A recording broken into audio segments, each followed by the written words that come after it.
And so a lot of those traders ended up giving back or giving even further down in their P&L from where they started off at.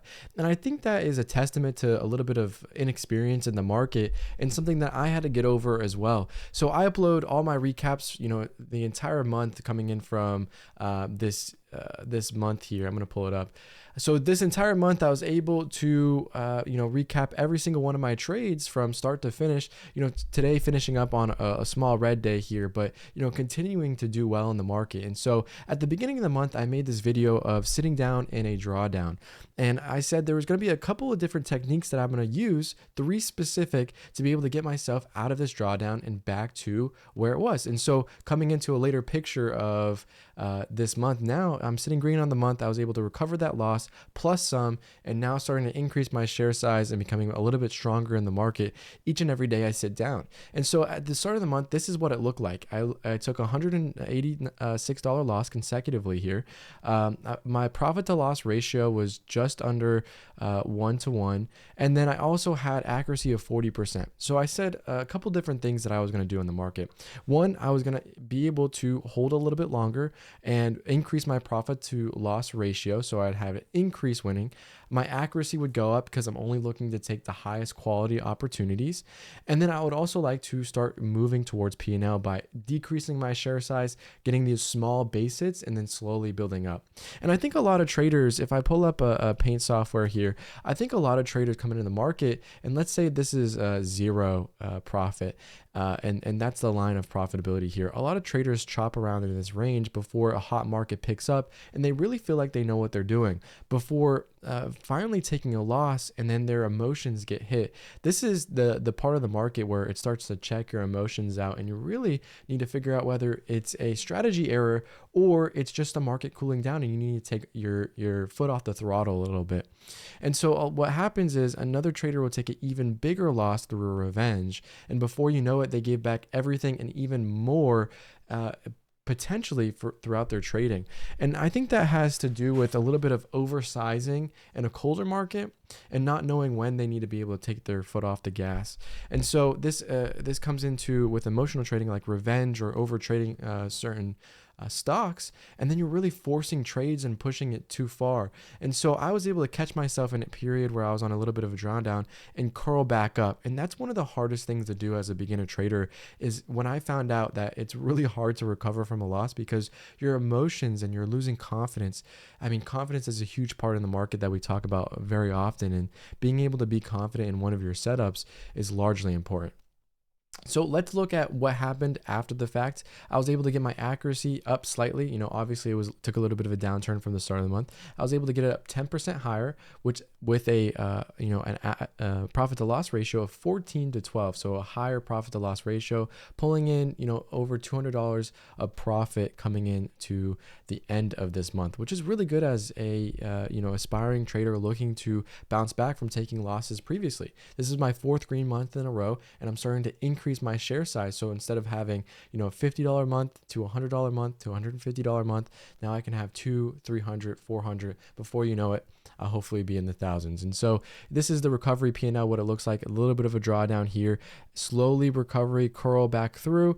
I ended up chopping around break even before pulling away and then taking a loss today, but hopefully tomorrow coming into another green day.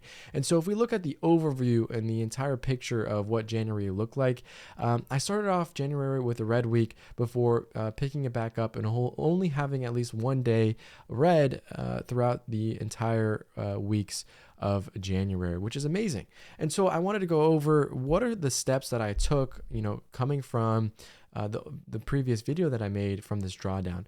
The first thing that I did was I sized down accordingly. So sizing down accordingly is really important. So size down. And so what sizing down does is means if you take another loss, your loss is going to be a minimal, or maybe even half of what you did before you're able to get a couple wins and you start pushing the pedal back to the metal here and pulling away in your P&L. So I think it's important to size down while you're taking trades, because this is the one of the crucial parts that has helped me redevelop confidence within my own strategy, and then start turning towards what profitability looks like. The second thing I would say that I did was I increased my accuracy. So I only took the A quality trades. What are A quality trades? We cover them over a lot of the times over at DTSM, where I cover over the bull flag, where you have multiple candles of green. You have one candle of pullback or two maybe, and then that next extension higher. And that candle here is really important to look for, because if you get in with anticipation, it could be really strong. So today I took a trade on GCTK. This trade was a potential bull flag setup that I was looking for the breakthrough 6. Unfortunately, I got in a little bit too early. If we click here, I'm going to pull it up. I got in for a 1 minute candle setup, a momentary pullback, and I was looking for a strong continuation through, $5.80, $6, and maybe up to $6.20. And I got in a little bit too high. I was a little bit too late to the rally. I didn't trust it within this area. Finally, it was holding up, but by the time I got in, the stock didn't really want to rally and continued going down a little bit further. And, sometimes after taking a loss like that, it's real, you have to check yourself and make sure that, are you emotionally okay to keep and continue trading? Well, another day of this week, I was able to trade similar setups and able to pull out some pretty good profit. And so if we pull up BATL here, this is a really good trade for the break up higher up over on a bull flag setup as well. So this was a dip setup that I was looking for, the break of a 1 minute candle. I ended up able to pull out $62 of profit just within this one trade alone.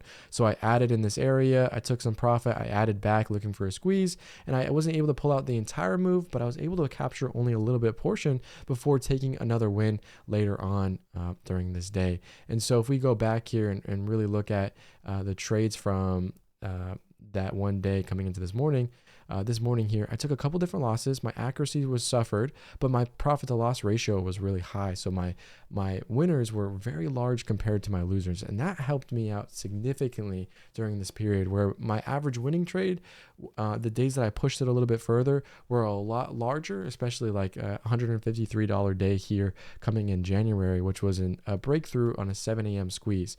And so I really focused on higher accuracy trades where it can produce more profit, increase my share size on those trades, and on the rest, I was able to walk away a lot quicker, not suffering from an even steeper drawdown. We were going over this morning live trading, and we really broke down some P&Ls.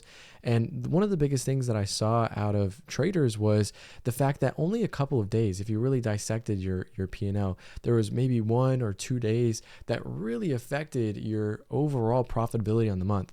And those are the days that you really have to hone into and look at in a perspective and zoom in on. What did you do wrong on those days? Did you revenge trade? Did you oversize to make it back? Were you forcing trades? Did you lose confidence because you went red and then you got a little bit emotional and continued pushing it? Those are the days to really look at. And if I looked at the days that I pushed it a little bit too hard, such as MNTS coming in on Monday, I took 3 losses back to back to back. That's something that is I was emotionally fueled. I was green, and then I gave it back in one trade, and I wanted to continue making myself profitable. But during that time, I was, in this drawdown. I really had to focus on stepping away from my emotions and focusing on the process. I always say profits come from execution. So, focus on your execution over your profits. And that's one of the biggest steps that I would say in my trading that has really occurred, getting these green streaks of, 4 days of green, only 1 day of red, keeping it as small as possible, and then continuing on going into these nice green days and being confident from that. And so, rule number 1 is what I do is I reduce my share size. I focus on the quality setups, on only the best quality setups that I see. And then I stop caring about my P&L and really focus on just strictly what I'm looking for on the process, not the profits.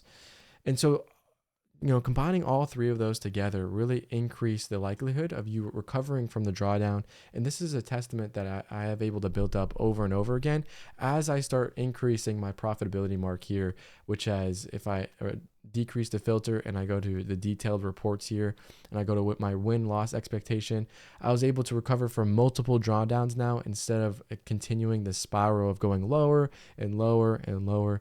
Finally, I'm able to start pulling away and doing some really decent profit and loss comparatively on my account, which is amazing. So that would be the rest of the video here. I think one of the biggest lessons is to, be patient within yourself. I think learning how to trade the stock market is very difficult, but once you become profitable and your strategy starts to pull away, maintaining that confidence as you continue going on is super important. So if you haven't already, check out DTSM. I stream live every day there at 7 a.m. And then I also post my daily recaps with live level 2 market data. And I cover over what I could have done better, what we're looking for tomorrow, and what are the trades I took during the day. So thanks everyone for tuning in to this YouTube video, and we'll see you in the next one on Monday.